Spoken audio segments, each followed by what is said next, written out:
ગુજરાતની ઉમરેઠ બેઠકની વિધાનસભાની 8 રાઉન્ડની મતગણતરી પૂર્ણ થઈ ચૂકી છે। ઉમરેઠ વિધાનસભાની પેટા ચૂંટણીના પરિણામ આજે આવી રહ્યા છે, ત્યારે 8મા રાઉન્ડમાં ભાજપની લીડમાં વધારો થયો છે। 8મા રાઉન્ડના અંતે ભાજપના ઉમેદવાર 9000 મતોથી આગળ છે। ગુજરાતની ઉમરેઠ વિધાનસભાની બેઠક જ્યાં 8 રાઉન્ડની મતગણતરી પૂર્ણ થઈ ચૂકી છે। આ વિશે વધુ માહિતી આપવા આપણી સાથે જોડાઈ ચૂક્યા છે અમારા સંવાદદાતા કુશાંક સોની।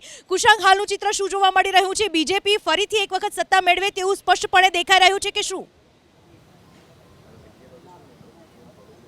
જો વિધાનસભાની પેટા ચૂંટણી ઉમરેઠ ઉપર અત્યારે ભારતીય જનતા પાર્ટીના ઉમેદવાર છે હર્ષદ પરમાર, તેઓ 30,000+ મતથી આગળ ચાલી રહ્યા છે। બીજી તરફ કોંગ્રેસના ભૃગુરાજસિંહ ચૌહાણ છે, તેઓ 21,314 મતથી અત્યારે આગળ ચાલી રહ્યા છે। બંને વચ્ચેનો તફાવત લગભગ 9,000 મતનો છે।